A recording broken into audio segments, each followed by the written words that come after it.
जी दोस्तों नमस्कार। इससे पहले के वीडियो में मैंने आपको बताया सीवी क्या होता है, करिकुलम विटे क्या होता है। आज मैं आपको बताता हूँ रिज्यूमे क्या होता है।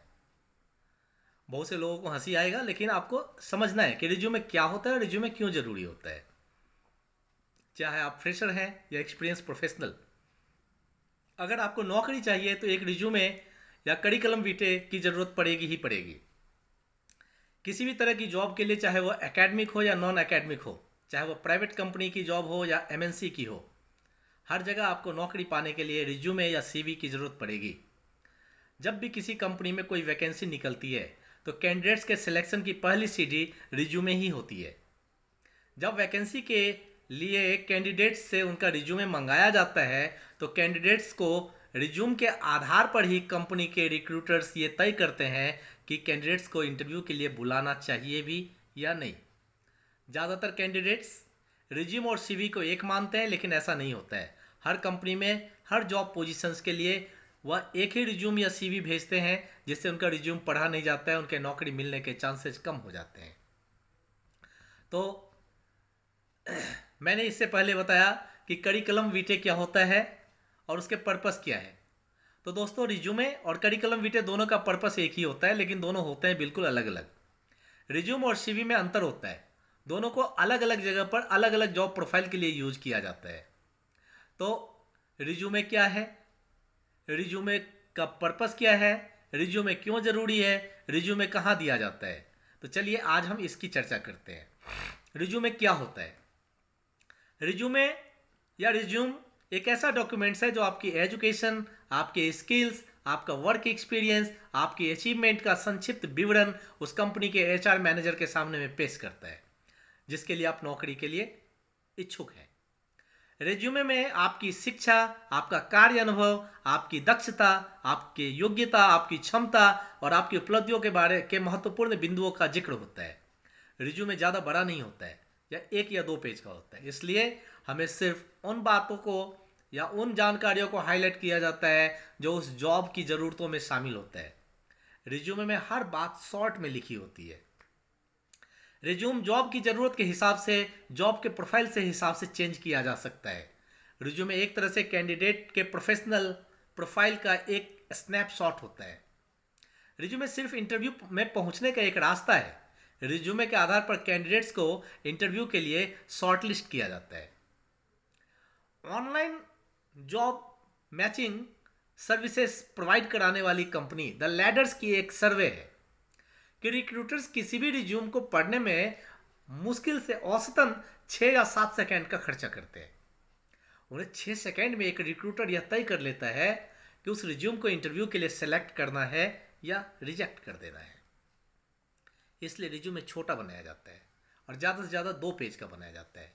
इसलिए आपके रिज्यूमे में आपकी कार्य कुशलता, आपकी योग्यता, आपका अनुभव इतने प्रभावशाली ढंग से लिखा होना चाहिए कि रिज्यूम को देखा और रिक्रूटर्स के मानस पटल पे आपके उन सारी डिटेल्स का एक प्रभाव छप गया और वह पहली नज़र में आपके रिज्यूमे को सिलेक्ट करके आपको इंटरव्यू के लिए कॉल कर ले।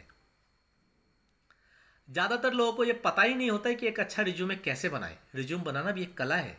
अगर वो आप में सारे गुण, योग्यता है जो उस जॉब के लिए आवश्यक है और जिसके लिए आप अप्लाई कर रहे हैं, लेकिन आप उस रिज्यूम के आधार पर बताने में सक्षम नहीं है कि आपका सारा गुण, सारी योग्यता, फिर बेकार है। इंटरव्यूअर आपको आपके रिज्यूमों को बिना पढ़े ही डस्टबिन में डाल देगा, आपको विदा कर देगा। एक तरह से आप रिज्यूम को अपना सेल लेटर या एडवर्टीजमेंट कह सकते हैं। वो आपका एडवर्टीजमेंट लेटर है, वो जो आपकी खूबियों को, आपकी योग्यताओं को एक अत्यंत प्रभावशाली तरीके से इंटरव्यूअर के सामने प्रस्तुत करता है, जिनकी जरूरत है इंटरव्यूअर्स को। रिज्यूमे के पैटर्न को समझिए और सही से समझिए ताकि आपको पता चल जाए कि रिज्यूमे का उद्देश्य क्या है।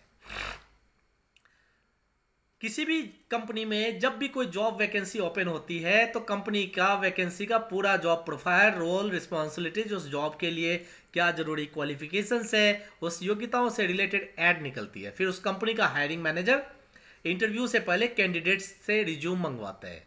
रिज्यूम के आधार पर हायरिंग मैनेजर यह तय करता है कि वह कैंडिडेट्स उस जॉब के लिए उपयुक्त है कि नहीं। उसकी कार्य कुशलता, उसकी योग्यताएं, उसका अनुभव उस पोजीशंस के लिए है कि नहीं जो एक इंटरव्यूअर उस कैंडिडेट से चाहता है। वह उस रिज्यूम से ही पता चल जाता है। रिज्यूम के आधार पर फिर हायरिंग मैनेजर किसी कैंडिडेट्स को इंटरव्यू के लिए बुलाता है। अगर कैंडिडेट्स ऐसे ही किसी कंपनी में इंटरव्यू देने के लिए चला जाए और वहां जाकर पता चले कि वह वैकेंसी तो उसके लायक है ही नहीं, तो उस वैकेंसी के लिए वो सूटेबल है ही नहीं, तो फिर इससे उस कैंडिडेट और उस कंपनी दोनों का समय बर्बाद होता है, दोनों के पैसे का नुकसान होता है।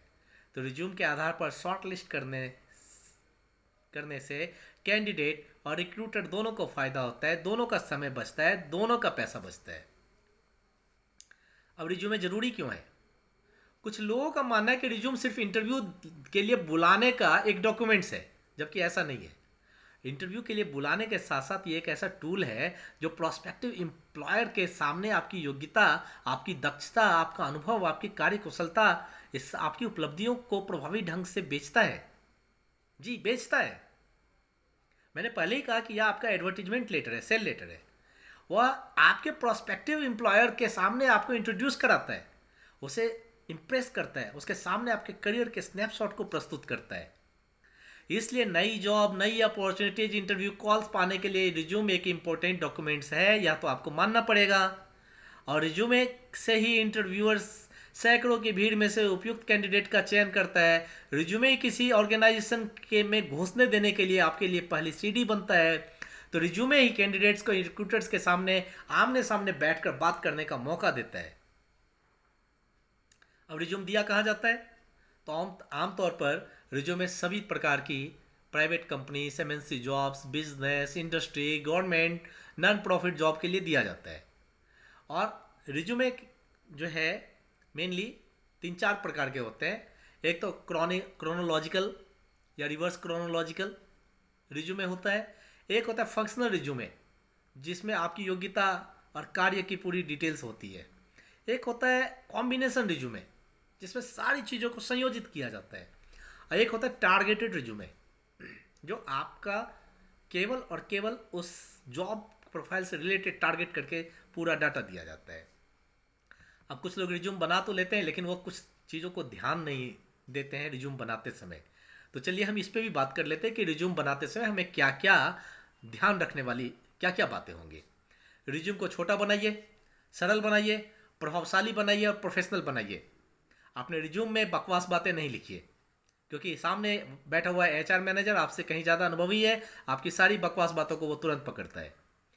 आप जिस प्रोफाइल के लिए रिज्यूमे भेज रहे हैं, उस रिज्यूम से संबंधित योग्यताएं, qualifications, skills, job experience, keywords, सारी चीज़ें उसमें लिखी होनी चाहिए।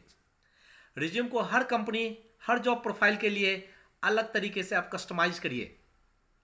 रिज्यूम में ग्रामेटिकल मिस्टेक्स नहीं होनी चाहिए, स्पेलिंग एरर्स को रोकिए, नहीं होने दीजिए। रिज्यूम में 2 पेज से ज़्यादा का मत होने दीजिए। रिज्यूम में हर बात, हर तथ्य बिल्कुल फैक्ट्स, बिल्कुल सत्य होना चाहिए। कभी भी भूल कर भी कोई गलत जानकारी या झूठी बात अपने रिज्यूमे में ना लिखें। रिज्यूम में कभी पर्सनल डिटेल्स जैसे एज, रिलीजन, आपका मैरिटल स्टेटस क्या है, birth date, sex, father's name, ये सब मत लिखिए। इन सब चीज़ों की कोई ज़रूरत नहीं होती रिज्यूमे में। रिज्यूमे में awards, honours, publications, presentations, teaching jobs, teaching experience, assistantship, grantship, internship, इस सब की जानकारी मत दीजिए, शामिल मत कीजिए, क्योंकि यह रिज्यूमे के लिए बेहतर नहीं माना जाता है। अब अंत में रिज्यूमे में क्या क्या जानकारी देनी चाहिए? अगर इतनी सारी चीज़ें नहीं होनी चाहिए तो अब होनी क्या चाहिए?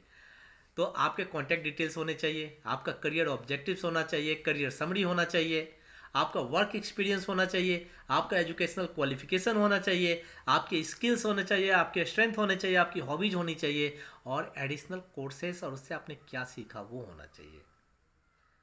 तो आप को आज मैंने इस आर्टिकल के माध्यम से बताया, इस बातचीत के माध्यम से बताया कि कैसे हम रिज्यूमे को बना सकते हैं। और इस टॉपिक से रिलेटेड आपके कोई भी सवाल हो, कोई भी क्वेरी हो, तो प्लीज़ मुझे ज़रूर आप नीचे कमेंट्स में लिख कर बता सकते हैं, मुझसे पूछ सकते हैं।